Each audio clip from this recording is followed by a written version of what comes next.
দায়িত্ব পেয়ে বিসিবি সভাপতি ফারুক আহমেদ এবং বোর্ড পরিচালক নাজমুল আবেদীন ফাহিম আত্মকেন্দ্রিক হয়ে পড়েছেন বলে মন্তব্য করেছেন সাবেক বোর্ড পরিচালক খালেদ মাহমুদ সুজন।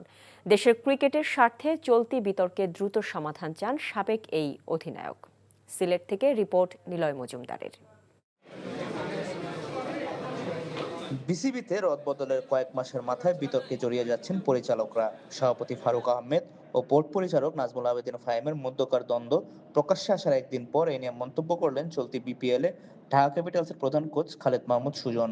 অভিজ্ঞ এই দুই কর্মকর্তার কাছে আরো বেশি পেশাদার আচরণ প্রত্যাশা ছিল সাবেক বোর্ড পরিচালকের। যেটা আমি দেখতেছি একটা লোভ লালসার মতন হয়ে যাচ্ছেন, যে আমি অপারেশন না পাইলে আমি কাজ করবো না, আমি পদত্যাগ করবো। এটা লোভ লালসা। জাস্ট আমার এই লোভ লালসা কেন ওনাদের মধ্যে আছে, যে আমার ক্রিকেট অপরচুনিটি হবে কেন? এটা থেকে ইগোর ব্যাপার হয়ে যাচ্ছে। দুই ক্যাপ মানে ফারুক ভাই এবং শাহিম ভাই আমার ইগোর প্রবলেম, যেটা আমাদেরকে সত্যি কথা বলতেছে যে আসলে এটা কি হচ্ছে আই ডোন্ট নো।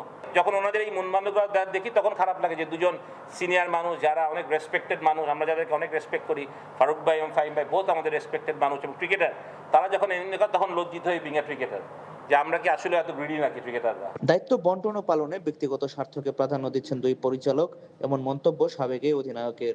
আমার কথাটা তো ফারুক ভাই ফাহিম ভাই দুজনেই অনেক সিনিয়র মানুষ, এবং ফারুক ফাহিম ভাই তো ডেফিনেটলি আমাদের সবার গুরু, আমাদের ক্রিকেট প্রশিক্ষক বা আমাদের সাথে অনেক বছর, এবং উনি এত বিচক্ষণ মানুষ, উনি এটা পাবলিক করবেন কেন? আমার কথাটা এই জিনিসটা যেখানে চার দেয়ালের ভিতরেই শেষ হতে পারতো, সেটা আমরা সারা বাংলাদেশের মানুষ কেন জানবে? এবং আমি বলছি যে এরা দুজনই ক্রিকেটার, এবং তাহলে আমাদের ক্রিকেটারদের মানুষ কি ভাববে যে আসলে তো আমরা মানে আমাদের নিজের স্বার্থের জন্য পড়ে যাই। তার মানে এই কথাটা ভাবাটা তো খুবই স্বাভাবিক হয়ে যাচ্ছে। আমাদের সব ক্রিকেটারের জন্য তো এটা খুবই লজ্জাজনক একটা ব্যাপার আমি মনে করি। এছাড়াও এখনো সাব কমিটি ঘোষণা না হওয়ার ঘটনাকে পেশাদারিত্বের অভাব হিসাবে দেখছেন সাবেক বোর্ড পরিচালক। Niloy Majumdar, NTV news, Sylhet.